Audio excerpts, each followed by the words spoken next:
నమస్తే, welcome to special program meet your doctor. మహిళలకు సంబంధించిన గైనిక్ సమస్యల్లో ముఖ్యమైనది పీసీఓఎస్ లేదా పీసీఓడి అంటారు. అసలు ఈ సమస్య ఎవరిలో ఉంటుంది, ఎలా ఉత్పన్నమవుతుంది, దీనికి సంబంధించిన లక్షణాలు అవి ఏ విధంగా ఉంటాయి, అలాగే దీనిలో హోమియోలో ఎటువంటి చికిత్సా విధానం అమల్లో ఉంది అనే అంశాలను తెలుసుకుందాం. ఈరోజు స్టూడియోలో మనతో ఉన్నారు డాక్టర్ భరద్వాజ్ గారు. వీరు ఫిడికస్ హోమియోకి సిఇఓ అండ్ చీఫ్ డాక్టర్గా ఉన్నారు. అలాగే www.fidicus.comలో ఎప్పుడు అందుబాటులో ఉంటారు. ఈ వెబ్సైట్ ద్వారా మీరు సంప్రదించవచ్చు. అలాగే 7997101303 అనే ఫోన్ నెంబర్ ద్వారా కూడా మీరు అపాయింట్మెంట్ తీసుకోవచ్చు. సో ముందుగా వారిని ఆహ్వానిద్దాం. సార్ నమస్తే. నమస్తే అండి. సార్, పీసీఓఎస్ ఆర్ పీసీఓడి అంటారు కదా, అసలు ఇది ఏంటి, మెయిన్ ప్రాబ్లం దేనికి సంబంధించింది? రైట్. సో చాలా కొంతమంది దీన్ని పీసీఓఎస్ అంటారు, కొంతమంది పీసీఓడి అంటారు. బేసిక్గా పీసీఓఎస్ అన్న పీసీఓడి అన్న ఒకటే అనమాట. సో ఇది ఏమవుతుందంటే ఫిమేల్ యొక్క రీప్రొడక్టివ్ ఆర్గాన్స్కి సంబంధించిన డిసీజ్ ఇది. సో చాలా సిమ్టమ్స్ ఉన్నాయి ఇక్కడ. మెయిన్ వీళ్ళు ఫేస్ చేసే ప్రాబ్లం ఏంటంటే ఇన్ఫర్టిలిటీ. దీనివల్ల మ్యారేజ్ కావాల్సిన వాళ్ళు కూడా కొంచెం భయపడుతూ ఉంటారనమాట. సో మాకు ఇన్ఫర్టిలిటీ ఉంటే ఎలా, మ్యారేజ్ అయిన వాళ్ళు ఆల్రెడీ చాలా ట్రై చేస్తారు సో పిల్లలు పుట్టడం కోసం. కాకపోతే వీళ్ళు ఏంటంటే మాకు వచ్చే కేసులు డైవర్స్ వరకు కూడా కంప్లీట్గా వెళ్తూ ఉంటాయన్నమాట. ఇది మెయిన్గా ఇన్ఫర్టిలిటీ. దాంతోపాటు ఇక్కడ ఏం జరుగుతుందంటే, సో మెయిన్ సిమ్టమ్స్ దీంట్లో ఏముంటాయంటే ఒబేసిటీ ప్లస్ హిర్సుటిజము, తర్వాత స్కిన్ అంతా బ్లాక్గా వెల్వెట్ కలర్లో అయిపోవడము, ఇవి కామన్గా చూస్తుంటాం అనమాట. సో ఇవి మామూలు పెళ్ళైన వాళ్ళలో ఏమవుతుందంటే ఇవి కూడా డివోర్స్కి దారితీస్తుంటాయి. సో పెళ్ళి కానీ అమ్మాయిల మేట్ వాల్యూ అంటారు అనమాట. ప్రతి ఒక్కరికి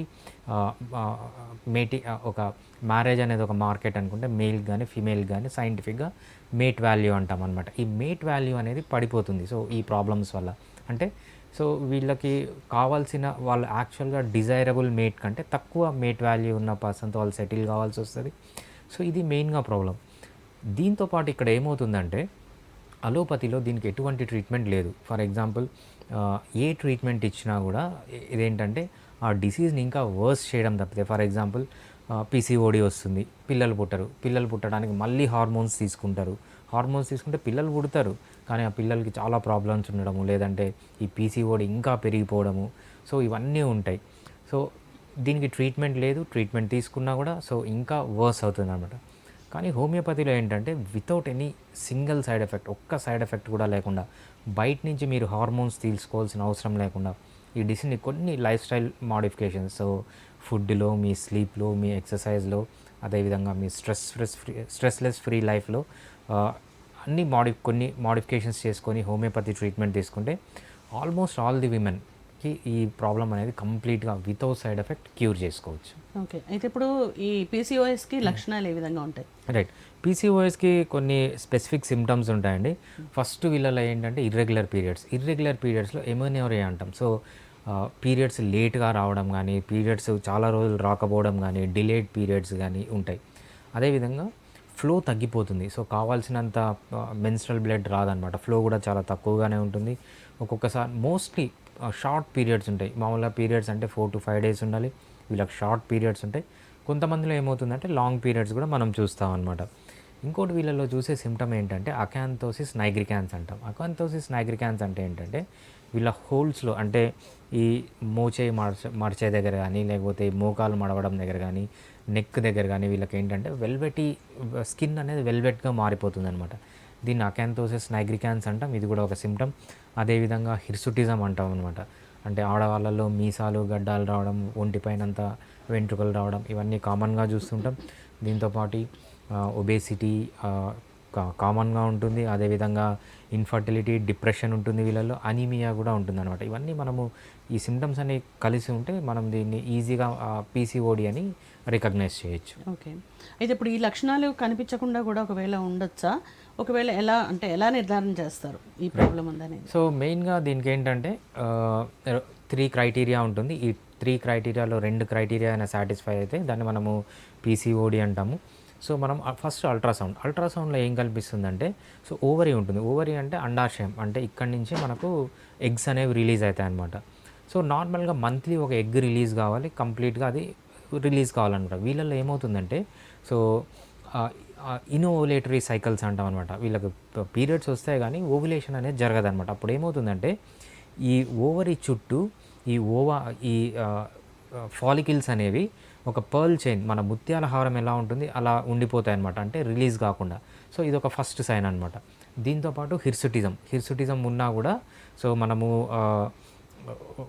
పీసీఓడి అని దీన్ని నిర్ధారిస్తానమాట. ఈ 3 సైన్స్లో ఏదన్నా 2 సైన్స్ ఉన్నా కూడా మనము పీసీఓడి లేకపోతే డిలేడ్ పీరియడ్స్, ఈ 3 సైన్స్లో మనకు 2 సైన్స్ ఉంటే పీసీఓడి అంటాం.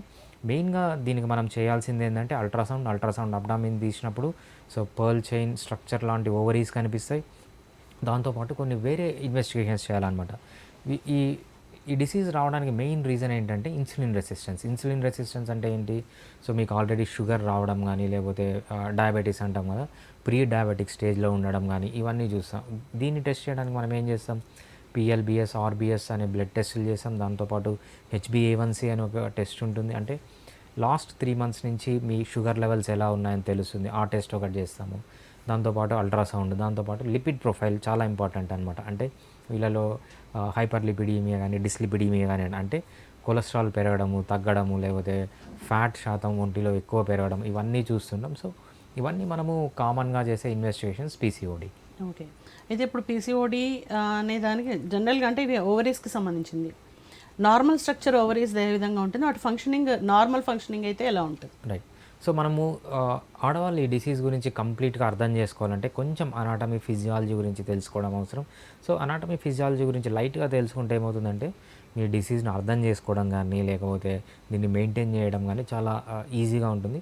సో ఆడవాళ్ళ రీప్రొడక్టివ్ సిస్టంలో ఓవరీస్ అని ఉంటాయన్నమాట. ఇక్కడి నుంచే వాళ్ళకు మెయిన్గా ఈ ఎగ్ అనేది రిలీజ్ అవుతుంది. ఎగ్ ఎప్పుడైతే స్పర్మ్తో ఫర్టిలైజ్ అవుతుందో అప్పుడు వీళ్ళకు పిల్లలు పుడతారన్నమాట, అంటే ఒక ఫీటస్ ఫామ్ అయ్యి పిల్లలు పుడతారనమాట. సో మెయిన్గా ఇక్కడ ఏం జరుగుతుందంటే కొన్ని హార్మోన్స్ గురించి మీరు అర్థం చేసుకోవాలి. సో మేల్లో కొన్ని హార్మోన్స్ ఉంటాయి, ఫీమేల్లో కొన్ని హార్మోన్స్ ఉంటాయి. ఈ డిసీజ్లో మీరు ఎక్కువ అర్థం చేసుకోవాల్సిన హార్మోన్ అంటే ఈస్ట్రోజన్ గురించి అర్థం చేసుకోవాలి. సో మెయిన్గా హైపర్ ఈస్ట్రోజెనిక్ స్టేట్ అంటారనమాట. ఈస్ట్రోజన్ ఎక్కువ ఉండడం వల్ల ఈ ప్రాబ్లం వస్తుంది. సో ఈస్ట్రోజన్ అనేది ఓవరీస్ నుంచి రిలీజ్ అవుతుంది అనమాట. సో ఈ ఓవరీస్ నుంచి రిలీజ్ అయినప్పుడు ఏమవుతుందంటే ఎంత ఈస్ట్రోజన్ కావాలో అంతనే రిలీజ్ కావాలి. ఎక్కువ రిలీజ్ అయినా ప్రాబ్లం అవుతుంది, తక్కువ రిలీజ్ అయినా కూడా ప్రాబ్లం అవుతుంది. సో లిమిటెడ్ క్వాంటిటీస్ అంటే రిక్వైర్డ్ క్వాంటిటీస్లోనే రిలీజ్ కావాలన్నమాట ఈ ఈస్ట్రోజన్ హార్మోన్ అనేది. ఈ ఈస్ట్రోజన్ హార్మోన్ అనేది ఓవరీస్ రిలీజ్ చేస్తుంది. సో దీంతోపాటు మనకు ప్రొజెస్ట్రాన్ అనే ఒక హార్మోన్ ఉంటుంది. ఈ 2 హార్మోన్స్ ఏంటంటే ఒక విమెన్ మెన్స్ట్రల్ సైకిల్ తీసుకుంటే 28 days మెన్స్ట్రల్ సైకిల్ ఉంటుందని ఎగ్జాంపుల్ 28 days అని తీసుకుంటే ఫస్ట్ 14 daysలో ఈ హార్మోన్స్ ఏం చేస్తాయంటే యూటిరస్ని ఫర్టిలైజేషన్ కోసం ప్రిపేర్ చేస్తాయి. అంటే ఫర్టిలైజేషన్ అంటే ఎగ్ స్పర్మ్ కలవడానికి around 14th day egg sperm కలవకపోతే ఏమవుతుందంటే అది మెన్స్ట్రల్ సైకిల్ లాగా ప్రోడక్ట్స్ అన్నీ బయటకు వచ్చేస్తాయి అనమాట. ఒకసారి ఎగ్ స్పర్మ్ కలిస్తే సో ఇదేంటంటే ఫీటస్ ఫామ్ అవుతుంది. ఫీటస్ ఫామ్ అయినప్పుడు ప్రెగ్నెన్సీ కోసం ప్రిపేర్ చేస్తాయి. సో ఈ 2 హార్మోన్స్ యొక్క ఇంటర్ప్లేనే సో మీకు మెన్సెస్ లాగా బయటికి రావాలన్నా లేకపోతే ఒక ఫీటస్ లాగా మారి అది పిల్లవాడుగా మారాలన్నా అనేది ఈ 2 హార్మోన్స్ డిసైడ్ చేస్తాయి అనమాట. So these are the 2 important hormones you have to remember for this disease. ఇవేంటంటే ఎక్కువ ఉండకూడదు, తక్కువ ఉండకూడదు, ఎంత ఉండాలో అంతనే ఉండాలన్నమాట. ఓకే. అయితే ఇప్పుడు కారణాలు ఏమై ఉంటాయి ఈ పీసీఓఎస్ అనేది రావడానికి? రైట్. సో మెయిన్గా 2 రీజన్స్ అండి పీసీఓడి రావడానికి. సో ఒకటి అన్నోన్, చాలా కొంతమందిలో ఏమవుతుందంటే ఏ రీజన్ లేకుండా కూడా పీసీఓడి అనేది వస్తుంది. సో ఇది చాలా కొంచెం శాతంలోనే ఉంటుంది. చాలామంది విమెన్కి ఏంటంటే మెయిన్గా 2 reasons. ఒకటి ఒబేసిటీ, ఇన్సులిన్ రెసిస్టెన్స్ అనమాట. ఈ 2 hand in hand. So insulin resistance అంటే ఏంటంటే ఫర్ ఎగ్జాంపుల్ మీరు సో ఎక్కువ కార్బోహైడ్రేట్ ఫుడ్ తిన్నారనుకోండి, అదేమవుతుందంటే సో మనకు ఎక్కువ ఇన్సులిన్ అనేది ప్రొడ్యూస్ అవుతుంది. ఎక్కువ ఇన్సులిన్ ప్రొడ్యూస్ అయినప్పుడు హైపర్ ఇన్సులినిక్ స్టేట్ అంటారనమాట. ఈ హైపర్ ఇన్సులినిక్ స్టేట్ అన్నప్పుడు ఏమవుతుందంటే మనకు ఫ్యాట్ అనేది డిపాజిట్ అవుతుంది. ఎప్పుడైతే ఈ ఫ్యాట్ డిపాజిట్ అవుతుందో సో ఈ ఫ్యాట్ డిపాజిట్ అయినప్పుడే ఈ ప్రాబ్లమ్స్ అన్నీ స్టార్ట్ అవుతాయి అన్నమాట. సో మెయిన్గా రీజన్ ఏంటంటే ఎక్కువ ఒబేసిటీ రావడం, ఒబేసిటీతో పాటు ఎక్కువ కార్బోహైడ్రేట్ తీసుకోవడం వల్ల ఇన్సులిన్ రెసిస్టెన్స్ రావడం, ఈ 2 హ్యాండ్ ఇన్ హ్యాండ్. సో ఈ 2 అంటే ఇది చేతులారా చేసుకునే డిసీజ్ తప్పితే చాలా కొంతమందిలో ఏమవుతుందంటే అది జెనెటికల్గా వస్తుంది. అంటే వితౌట్ ఎనీ రీజన్ చాలా కొంతమందిలోనే వస్తుందన్నమాట. ఓకే. అయితే బాడీలో ఎలాంటి చేంజెస్ వస్తుంటాయి? అంటే మీరు కొంచెం అన్వాంటెడ్ హెయిర్ వస్తుందన్నారు. రైట్. అది కాక ఇంకేమన్నా ప్రాబ్లమ్స్ ఉంటాయా రైట్. దీనివల్ల? సో ఈ డిసీజ్ గురించి తెలుసుకోవాలంటే అసలు ఈ డిసీజ్ వచ్చిన వాళ్ళలో ఎటువంటి చేంజెస్ వస్తాయి, లేకపోతే ఈ డిసీజ్ ప్యాథాలజీ గురించి కొంచెం తెలుసుకోవడం చాలా ఇంపార్టెంట్ అనమాట. మనం ఇందాక చెప్పుకున్నట్లు ఏంటంటే ఈ డిసీజ్లో సి ఒబేసిటీ వల్ల వస్తుంది అంటాం. ఒబేసిటీ వల్ల ఏమవుతుంది, ఎప్పుడైతే ఫ్యాట్ డిపాజిట్ అవుతుందో, ఎస్పెషల్లీ మనకు ఒబేసిటీ వచ్చిన వాళ్ళకి 2 రకాల ఫ్యాట్ ఉంటుందన్నమాట. ఒకటి విజరల్ ఫ్యాట్ అంటాం, అది మన కడుపులో ఉంటుంది, అంటే కడుపు లావుగా అవుతుంది చూసారా, అది విజరల్ ఫ్యాట్ వల్ల. సో అదే కాకుండా స్కిన్ కూడా థిక్ అవుతుందన్నమాట, దాన్ని మనము పెరిఫెరల్ ఫ్యాట్ అంటాం, లేకపోతే సబ్కుటేనియస్ ఫ్యాట్ అంటాం. సో మెయిన్గా ఇక్కడ ప్రాబ్లం వచ్చేది సబ్కుటేనియస్ ఫ్యాట్తో. ఈ సబ్కుటేనియస్ ఫ్యాట్లో ఒక ఎంజైమ్ ఉంటుందన్నమాట, ఒక ఎంజైమ్ ఉంటుంది. సో ఈ ఎంజైమ్ వల్లనే ఈ ప్రాబ్లమ్స్ అన్నీ వస్తాయి. ఈ ఎంజైమ్ ఏం చేస్తుందంటే నార్మల్గా నార్మల్గా ప్రతి ఒక్క విమెన్లో ఆండ్రోజన్స్ ప్రొడ్యూస్ అవుతాయి. అంటే మగవాళ్ళలోనే కాదు, ఆడవాళ్ళలో కూడా ఆండ్రోజన్స్ అనేవి ప్రొడ్యూస్ అవుతాయి అన్నమాట. ఈ ఎంజైమ్ ఏం చేస్తుందంటే, ఈ అరోమటేజ్ అని ఎంజైమ్ పేరు అనమాట. ఇది ఏం చేస్తుందంటే ఈ ఆండ్రోజన్స్ని ఈస్ట్రోజన్గా కన్వర్ట్ చేస్తుంది. సో ఎప్పుడైతే ఒబేసిటీ ఎక్కువ అవుతుందో, ఒబేసిటీ వల్ల ఏంటి, ఇన్సులిన్ రెసిస్టెన్స్ వస్తుంది. ఈ ఇన్సులిన్ రెసిస్టెన్స్ వల్ల ఏమవుతుందంటే ఓవరీలో ఒక పార్ట్ ఉంటుంది, థీకా ఇంటర్నా అంటాం అనమాట. ఈ థీకా ఇంటర్నా ఏంటంటే నార్మల్గా స్మాల్ అమౌంట్స్లో ఇది కొన్ని ఆండ్రోజన్స్ ప్రొడ్యూస్ చేయాలి. ఆండ్రోజన్స్ అంటే టెస్టోస్టిరాన్, ఈ హార్మోన్స్ అనమాట. కాకపోతే ఈ ఇన్సులిన్ రెసిస్టెన్స్ వల్ల ఇన్సులిన్ బాడీలో ఎక్కువైపోయి, సో ఈ థీకా ఇంటర్నా మోర్ ఆండ్రోజన్స్ని ప్రొడ్యూస్ చేస్తుంది. ఈ ఆండ్రోజన్స్ అన్నీ ఏమవుతాయంటే సబ్కుటేనియస్ ఫ్యాట్కి వెళ్ళి అక్కడ ఈ అరోమటేజ్ అనే ఎంజైమ్ దీన్ని ఈస్ట్రోజన్గా కన్వర్ట్ చేస్తుంది. అంటే ఒక విమెన్లో మోర్ ఈస్ట్రోజన్, చాలా ఈస్ట్రోజన్ పెరిగిపోతుంది అనమాట.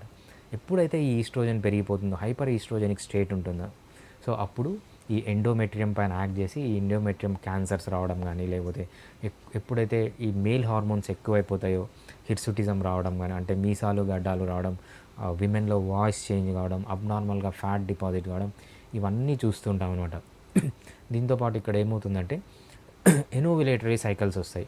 అంటే ఎవ్రీ 14th డే ఏం కావాలంటే ఓవర్ రిలీజ్ కావాలి. వీళ్ళలో ఏంటంటే ఓవర్ రిలీజ్ కాదు, ఎగ్ అనేది రిలీజ్ కాకుండా ఆ ఫాలికల్లో అలానే ఉండిపోతుంది అనమాట. ఆ ఫాలికల్స్ అన్నీ అలానే ఉండిపోతాయి కాబట్టి అది ఒక ముత్యాల హారం లాగా ఈ ఓవరీ చుట్టూ తయారవుతుంది. బేసిక్గా ఇక్కడ ఏమవుతుందంటే హైపర్ ఈస్ట్రోజెనిక్ స్టేట్, ఈ హైపర్ ఈస్ట్రోజెనిక్ స్టేట్ వల్లనే ఈ ఆడవాళ్ళ మెన్స్ట్రల్కి సంబంధించిన ప్రాబ్లమ్స్ అన్నీ, సో మనం ఫ్యూచర్లో దీనివల్లనే ఫైబ్రాయిడ్స్ రావడము, లేకపోతే ఎండోమెట్రైటిస్ రావడము. So 95% of the female diseases మనం ఏమనుకుంటున్నామో అవన్నీ ఈ హైపర్ ఈస్ట్రోజెనిక్ స్టేట్ వల్లనే వస్తాయి. సో ఈ హైపర్ ఈస్ట్రోజెనిక్ స్టేట్ ఎందుకంటే, సో ఇన్సులిన్ రెసిస్టెన్స్ రావడం వల్ల ఇవన్నీ ఏంటంటే ఒబేసిటీ ఈ మెయిన్ రీజన్. ఎక్కువ కార్బోహైడ్రేట్ ఫుడ్ తీసుకోవడం, ఎక్సర్సైజ్ లేకపోవడం, లేకపోతే స్ట్రెస్ ఎక్కువగా ఉండడం, ఇవన్నీ రీజన్స్ అనమాట. ఓకే. అయితే ఇప్పుడు పీసీఓఎస్ ఉన్న వాళ్ళకి గర్భధారణకి ఏమైనా ప్రాబ్లం అవుతుందా? అదొకటే రీజన్ అవ్వచ్చా, అంటే ఇంకేమైనా కూడా ప్రాబ్లమ్స్ ఉంటాయా? రైట్. సో కొన్ని మేజర్ ప్రాబ్లమ్స్ ఉంటాయండి. మనం ఇందాక చెప్పుకున్నట్టు ఫస్ట్ మేజర్ ప్రాబ్లం వచ్చి వీళ్ళకి ఇన్ఫర్టిలిటీ, పిల్లలు పుట్టకపోవడం. పిల్లలు పుట్టరు ఎందుకు, అసలు ఓవర్ రిలీజ్ అయితేనే కదా. మనం ఏమనుకున్నాం, ఓవులేటరీ సైకిల్స్ ఉంటాయి. ఓవులేటరీ సైకిల్ అంటే ఎగ్ అనేది రిలీజ్ కావాలి 14th డే. సో వీళ్ళల్లో అసలు ఈ ఎగ్ అనేది రిలీజ్ కాదనమాట, దాన్ని ఓవులేటరీ సైకిల్ అంటాం. సో అందుకు వీళ్ళకి పిల్లలు పుట్టరు. సో దీనివల్ల ఏంటంటే చాలామంది they are heading towards divorce, ఇది ఒక ప్రాబ్లం. నెక్స్ట్ ప్రాబ్లం ఏంటంటే ఎప్పుడైతే ఆండ్రోజన్స్ పెరిగిపోతాయో వీళ్ళు మీసాలు గడ్డాలు రావడము, సో వీళ్ళ వాయిస్ చేంజ్ కావడము, ఇవన్నీ జరుగుతాయి అన్నమాట. సో అగ్లీగా తయారు కావడం, సో దీనివల్ల కూడా డివోర్స్, లేకపోతే మేట్ వాల్యూ తగ్గిపోవడం, ఇదొకటి. ప్లస్ ఎప్పుడైతే ఈ స్టేట్లో ఉంటారో మెంటల్గా డిప్రెషన్స్ రావడము, అదేవిధంగా హైపర్ ఈస్ట్రోజెనిక్ స్టేట్ వల్ల వేరే ప్రాబ్లమ్స్ అన్నీ, ఎండోమెట్రైటిస్ కానీ, ఫైబ్రాయిడ్స్ కానీ, యూట్రైన్ క్యాన్సర్స్ కానీ, ఇవన్నీ కామన్గా వీటి వల్ల చూస్తూ ఉంటాం అన్నమాట. ఓకే. అయితే ఇప్పుడు జనరల్గా ఇలాంటి ప్రాబ్లం ఏదైనా ఉందనగానే ఎప్పుడైతే స్కాన్స్ అవి చేయిస్తారో డెఫినెట్లీ ఒక గైనకాలజిస్ట్ని కన్సల్ట్ చేస్తారు. So they will go to conventional treatment. Right. So దానివల్ల ఏమైనా ఉపయోగం ఉందా, లేదా ఏదైనా హార్మ్ ఉందా దాంతో, రైట్. ఆ ట్రీట్మెంట్ వల్ల? యా, కన్వెన్షనల్ ట్రీట్మెంట్, లేకపోతే అలోపతిక్ ట్రీట్మెంట్, లేకపోతే ఇంగ్లీష్ ట్రీట్మెంట్, లేకపోతే వెస్ట్రన్ ట్రీట్మెంట్ అంటారు. ఈ ట్రీట్మెంట్ ఏంటంటే, సో మీకు ఏదైనా ప్రాబ్లం ఉన్నప్పుడు ఇంటి దగ్గర ఉన్న గైనకాలజిస్ట్ దగ్గరకో, లేకపోతే ఒక కార్పొరేట్ హాస్పిటల్ దగ్గరకో వెళ్ళి మీరు చూపించుకుంటారనమాట. దీన్ని కన్వెన్షనల్ ట్రీట్మెంట్ అంటారు. ఈ కన్వెన్షనల్ ట్రీట్మెంట్లో ప్రాబ్లం ఏంటి అంటే, సో బేసిక్గా ఈ హార్మోనల్ ఇంబ్యాలెన్స్ ఉంది, రైట్? ఈ హార్మోనల్ ఇంబ్యాలెన్స్ ఎందుకు వచ్చింది? సో హైపర్ ఈస్ట్రోజెనిక్ స్టేట్ ఎందుకు వచ్చిందంటే ఈ ఒబేసిటీ ఇవన్నీ దీని రీజన్ వల్ల అనమాట, ఇన్సులిన్ రెసిస్టెన్స్. వీళ్ళు ఏం చేస్తారంటే ఈ హార్మోనల్ ఇంబ్యాలెన్స్ని, సో ఫర్ ఎగ్జాంపుల్ ఈస్ట్రోజన్ పెరిగిపోతుంది, ఈస్ట్రోజన్ని తగ్గించే హార్మోన్స్ ఇస్తారు. ఓకే, ఈ ఈస్ట్రోజన్ బాగా తగ్గిపోతుంది, ఈస్ట్రోజన్ తగ్గిపోతే మళ్ళీ ప్రాబ్లమ్స్ వస్తాయి. సో మళ్ళీ ఈస్ట్రోజన్ పెంచడానికి మళ్ళీ ఈస్ట్రోజన్ ఇస్తారు. సో వీళ్ళు ఏంటంటే హార్మోన్స్ అనేవి బాడీలో చాలా సెన్సిటివ్, అంటే ఎంత ఉండాలో ఈవెన్ కొన్ని పైకోగ్రామ్స్లో తేడా వచ్చినా కూడా దాని ఎఫెక్ట్ చాలా సివియర్గా ఉంటుంది. వీళ్ళు అన్కంట్రోల్డ్గా ఈ హార్మోన్కి సంబంధించిన మెడిసిన్స్ కానీ లేకపోతే సింథటిక్ హార్మోన్స్ కానీ ఆర్టిఫిషియల్ హార్మోన్స్ కానీ ఇవ్వడం వల్ల ఈ కేస్ అనేది వర్స్ట్ అయిపోతుంది అనమాట. చిన్న ఎగ్జాంపుల్ ఎట్లా స్టార్ట్ అవుతుందంటే, ఇది సరిగ్గా ఎక్సర్సైజ్ చేయకపోవడం వల్ల, రైట్, సరిగ్గా నిద్రపోవడం వల్ల, సరిగ్గా ఎక్కువ కార్బోహైడ్రేట్ తీసుకోవడం వల్ల, ఎక్కువ స్ట్రెస్ ఉండడం వల్ల స్టార్ట్ అవుతుంది. చిన్న సిమ్టమ్స్ ఏవో బయటపడతాయి. చిన్న సిమ్టమ్స్ బయటపడినప్పుడు వీళ్ళు ఏం చేస్తారంటే కన్వెన్షనల్ ట్రీట్మెంట్కి గైనకాలజిస్ట్ దగ్గరికి వెళ్తారు. వాళ్ళు ఏం చేస్తారు, కొన్ని హార్మోనల్ టాబ్లెట్స్ ఇస్తారు. దీనివల్ల ఏంటంటే ప్రస్తుతానికి మీకు బాగానే ఉంటుంది ఒక 2-3 మంత్స్, దాని తర్వాత దీని ఎఫెక్ట్ చాలా సీరియస్గా ఉంటుంది. సో ఇంకా సివియర్ ప్రాబ్లమ్స్ వస్తాయి. ఆ సివియర్ ప్రాబ్లమ్స్ రావడానికి మళ్ళీ మెడిసిన్స్ తీసుకుంటారు, ఇంకా సివియర్ ప్రాబ్లమ్స్ వస్తాయి. దీనివల్ల ఏమవుతుంది, పిల్లలు పుట్టకపోతే ఏంటుంది, మళ్ళీ వేరే టాబ్లెట్స్ తీసుకుంటారు, పిల్లలు పుడతారు. కానీ ఈ ప్రాబ్లమ్స్ అనేవి వీళ్ళలో చాలా పెరిగిపోతుంటాయి. సో బేసిక్గా ఇదేంటంటే రూట్ కాజ్ని అడ్రస్ చేయకుండా ఇష్టం వచ్చినట్లు ఆర్టిఫిషియల్ హార్మోన్స్ ఇచ్చి, లేకపోతే ఒక్కొక్కసారి హార్మోన్స్ని బ్లాక్ చేసే మెడిసిన్స్ ఇచ్చి, దీంతో మొత్తం ఒక విమెన్ యొక్క సిస్టమ్నే దీనివల్ల సర్వనాశనం అయిపోతుంది అనమాట. సో అందుకు ఈ ట్రీట్మెంట్ అనేది అసలు మంచిదే కాదు. సో హోమియోపతిలో దీనికంటే బెటర్ ట్రీట్మెంట్, ఒక్క సైడ్ ఎఫెక్ట్ లేకుండా కూడా హోమియోపతిలో చాలా ఎక్సలెంట్గా ట్రీట్ చేసుకోవచ్చు. ఓకే, ఇది ఇప్పుడు ఈ ప్రాబ్లం ఉన్న వాళ్ళకి వెయిట్ కూడా చాలా పెరిగిపోతారు. అంటే మీరు అన్నారు ఓవర్ వెయిట్ కూడా ఒక కాజ్ అని, బట్ ఇది వచ్చిన తర్వాత కూడా వెయిట్ ఇంకా పెరుగుతూ ఉంటారు కదా, రైట్? సో ఇది ఎందువల్ల అంటారు? రైట్. సో బేసిక్గా మనకు ఒక చిన్న సామెత ఉంటుంది, కోడి ముందు పుట్టిందా గుడ్డు ముందు పుట్టిందా అని.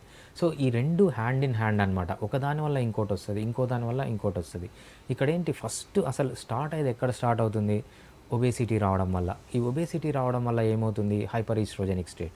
ఈ హైపర్ ఈస్ట్రోజెనిక్ స్టేట్ వల్ల ఏంటి, మళ్ళీ ఫ్యాట్ డిపాజిషన్, ఈ కార్టిజాల్ పెరగడం. సో బేసిక్గా ఇదేంటంటే గో హ్యాండ్ ఇన్ హ్యాండ్. మెయిన్గా ఒబేసిటీ కన్నా కంట్రోల్ చేయగలిగితే, సో ఉమెన్లో ఉన్న 95% ఆఫ్ ది ప్రాబ్లమ్స్ అసలు రానే రావు. ఒబేసిటీని కంట్రోల్ చేసే మెయిన్ ఆయుధం ఏంటంటే ఫుడ్. సో మీరు తక్కువ కార్బోహైడ్రేట్ తీసుకుంటే సో ఎక్సలెంట్గా ఒబేసిటీ కంట్రోల్ అవుతుంది. సో దాంతోపాటు హోమియోపతి ట్రీట్మెంట్ తీసుకుంటే ఈవెన్ ఒక్క సైడ్ ఎఫెక్ట్ కూడా లేకుండా మీరు ఈ ట్రీట్మెంట్ని కంప్లీట్గా తీసుకోవచ్చు. ఓకే, అయితే ఇప్పుడు హోమియో విధానంలో ఎలాంటి చికిత్సా విధానాలు ఉన్నాయి? రైట్, హోమియోపతి చాలా బెస్ట్గా పనిచేస్తుంది. సింపుల్ ఎగ్జాంపుల్ చెప్పాలంటే మీకు, సో నేను బైపీసీ చదువుకున్నాను. బైపీసీ చదివేటప్పుడు నాతో క్లాస్మేట్స్ కూడా ఉంటారు, విమెన్ ఉన్నారనమాట. సో వాళ్ళందరూ చాలామంది గైనకాలజీ చదివారు, గైనకాలజీ ఎక్స్పర్ట్లు. అదే కాకుండా చాలామంది నాతో చదివిన వాళ్ళే వాళ్ళ వైఫ్ కానీ చాలామంది గైనకాలజీ డాక్టర్స్. సో వీళ్ళు కూడా వచ్చి మా దగ్గర హోమియోపతి పీసీఓడికి హోమియోపతి ట్రీట్మెంట్ తీసుకుంటారు. ఎందుకంటే వాళ్ళకి తెలుసు అలోపతిలో చాలా ప్రాబ్లమ్స్ ఉన్నాయని. అందుకు వాళ్ళు ఏంటంటే హోమియోపతి తీసుకుంటారు. అంత ఇంపార్టెన్స్ ఉంది హోమియోపతికి ఈ పీసీఓడిలో.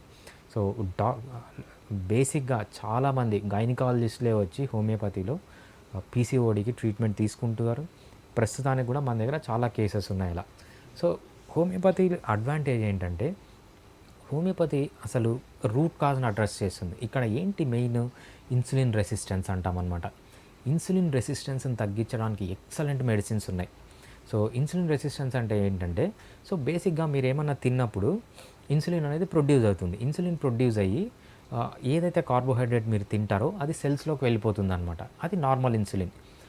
ఈ ఇన్సులిన్ రెసిస్టెన్స్ అంటే ఏంటంటే మీరు తిన్న వెంటనే ఇన్సులిన్ రిలీజ్ అవుతుంది, కానీ ఆ ఇన్సులిన్ ఏంటంటే not enough to produce get the carbohydrate in to cells. అంటే ఇన్సులిన్ ప్రొడ్యూస్ అయినా కావాల్సిన క్వాంటిటీ ఉన్నా కూడా అక్కడ ఏంటంటే ఈ బ్లడ్లో గ్లూకోజ్ అనేది చాలా ఎక్కువగా ఉండిపోతుంది. సో ఎప్పుడైతే బ్లడ్లో గ్లూకోజ్ ఎక్కువగా ఉంటుందో, ఎప్పుడైతే ఇన్సులిన్ పెరిగిపోతూ ఉంటుందో బ్లడ్లో, సో దీనివల్ల వచ్చే ప్రాబ్లమ్సే ఈ పీసీఓడి ప్రాబ్లమ్స్ అన్నీ.